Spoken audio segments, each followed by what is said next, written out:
ನಮಸ್ತೆ ವೀಕ್ಷಕರೇ, ನಿಧಿ ಅಡುಗೆ ಚಾನೆಲ್ಗೆ ನಿಮಗೆಲ್ಲರಿಗೂ ಸ್ವಾಗತ. ಸಾಮಾನ್ಯವಾಗಿ ಮಂಗಳೂರು ಉಡುಪಿ ಕಡೆ ಮಾಡುವಂತಹ ಫೇಮಸ್ ತಿಂಡಿ ಬನ್ಸನ್ನು ಇವತ್ತು ನಿಮ್ಮ ಜೊತೆ ಶೇರ್ ಮಾಡ್ತಾ ಇದ್ದೇನೆ. ಸೌತ್ ಕೆನರಾ ಕಡೆ ಯಾವುದೇ ಹೋಟೆಲ್ಗೆ ಹೋದರೆ ಸಿಗುವ ತಿಂಡಿಯಲ್ಲಿ ಬನ್ಸ್ ಸಹ ಒಂದು. ಇದನ್ನು ಹೋಟೆಲ್ಗಿಂತ ಹೆಚ್ಚು ರುಚಿಯಾಗಿ ಮನೆಯಲ್ಲೇ ಸುಲಭದಲ್ಲಿ ತಯಾರಿಸಬಹುದು.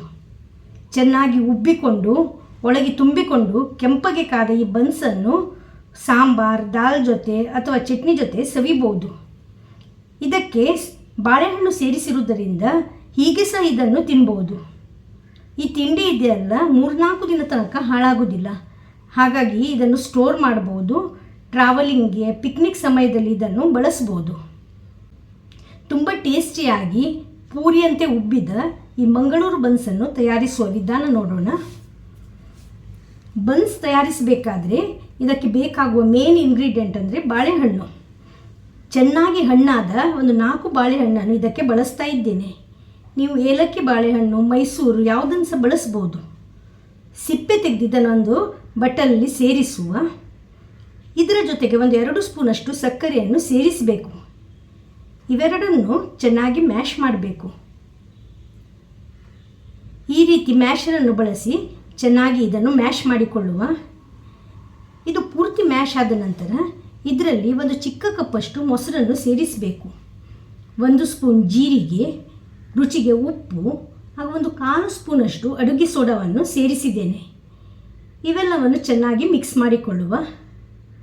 ಈಗ ನೋಡಿ, ಇಲ್ಲಿ ಬನ್ಸಿದ್ದು ಮಿಶ್ರಣ ರೆಡಿ ಆಯಿತು. ಈಗ ಇದಕ್ಕೆ 1 ಸ್ಪೂನಷ್ಟು ತೆಂಗಿನ ಎಣ್ಣೆಯನ್ನು ಸೇರಿಸಿ ಪುನಃ ಇದನ್ನು ಮಿಕ್ಸ್ ಮಾಡಿಕೊಳ್ಬೇಕು. ಈಗ ಈ ಮಿಶ್ರಣದಲ್ಲಿ ನಾವು ಮೈದಾವನ್ನು ಸೇರಿಸಬೇಕು. ಇದಕ್ಕಿಲ್ಲಿ ಈ ಮೆಜರಿಂಗ್ ಕಪ್ಪಲ್ಲಿ 3 ಕಪ್ಪಷ್ಟು ಮೈದಾವನ್ನು ಮೊದಲಿಗೆ ಸೇರಿಸ್ತಾ ಇದ್ದೇನೆ. ಚೆನ್ನಾಗಿ ಇದನ್ನು ಕಲಸಿಕೊಳ್ಬೇಕು.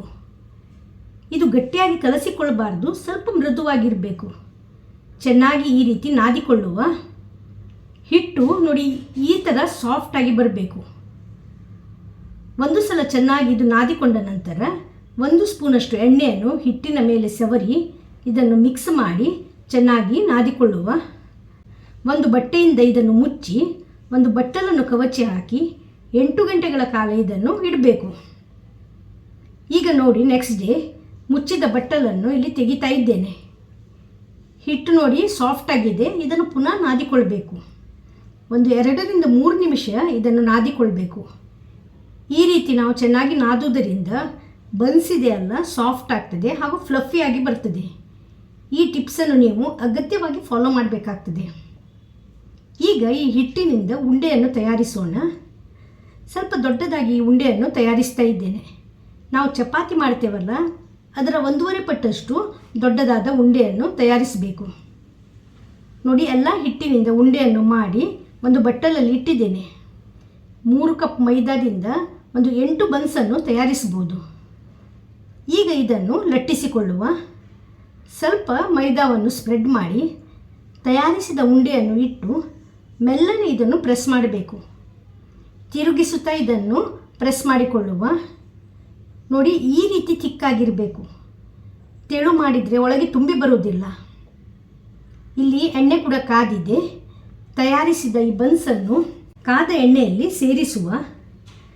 ಒಂದು ಅರ್ಧ ನಿಮಿಷ ಬಿಟ್ಟು ಇದನ್ನು ಸ್ವಲ್ಪ ಪ್ರೆಸ್ ಮಾಡಿ ತಿರುವಿ ಹಾಕಬೇಕು. 2 ಬದಿ ಸಮನಾಗಿ ಚೆನ್ನಾಗಿ ಕಾಯಿಸಬೇಕು. ಚೆನ್ನಾಗಿ ಹೊಂಬಣ್ಣ ಬರುವವರೆಗೆ ಇದನ್ನು ಕಾಯಿಸುವ. ನೋಡಿ ಎಷ್ಟು ಚೆನ್ನಾಗಿ ಬಂದಿದೆ. ನೋಡಿ, ಉಬ್ಬಿ ಕೂಡ ಬಂದಿದೆ. 2 ಬದಿ ಚೆನ್ನಾಗಿ ಕೆಂಪಗೆ ಕಾದ ಈ ಬನ್ಸನ್ನು ಈಗ ಬಟ್ಟಲಿಗೆ ಸೇರಿಸುವ.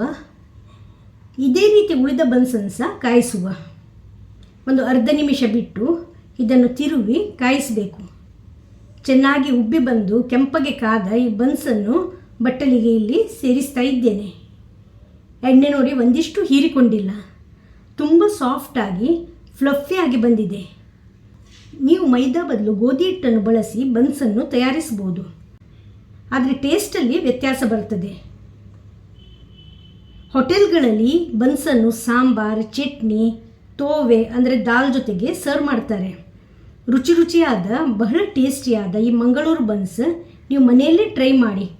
ಹೋಟೆಲ್ನಲ್ಲಿ ಸಿಗುವ ಬನ್ಸ್ಗಿಂತ ಹೆಚ್ಚು ಟೇಸ್ಟಿಯಾಗಿ ಫ್ಲಫಿಯಾಗಿ ಬರ್ತದೆ. ಇದು 3-4 ದಿನ ತನಕ ಹಾಳಾಗುವುದಿಲ್ಲ. ಹಾಗಾಗಿ ನೀವು ಟ್ರಾವೆಲಿಂಗ್ ಸಮಯದಲ್ಲಿ ಇದನ್ನು ಬಳಸ್ಬೋದು. ನೆಕ್ಸ್ಟ್ ಟೈಮ್ ನಾನು ಹೇಳಿದ ವಿಧಾನದಲ್ಲಿ ನೀವು ಕೂಡ ಇದನ್ನು ಟ್ರೈ ಮಾಡಿ ನಿಮ್ಮ ಅಭಿಪ್ರಾಯವನ್ನು ಕಮೆಂಟ್ ಸೆಕ್ಷನಲ್ಲಿ ತಿಳಿಸಿ. ರೆಸಿಪಿ ವಿಡಿಯೋ ಇಷ್ಟವಾಗಿದ್ದಲ್ಲಿ ವಿಡಿಯೋಕ್ಕೆ ಲೈಕ್ ಕೊಡಿ, ಶೇರ್ ಮಾಡಿ. ಸಬ್ಸ್ಕ್ರೈಬ್ ಮಾಡದೆ ನೋಡ್ತಾ ಇರುವವರು ದಯವಿಟ್ಟು ಸಬ್ಸ್ಕ್ರೈಬ್ ಮಾಡಿ. ಧನ್ಯವಾದಗಳು.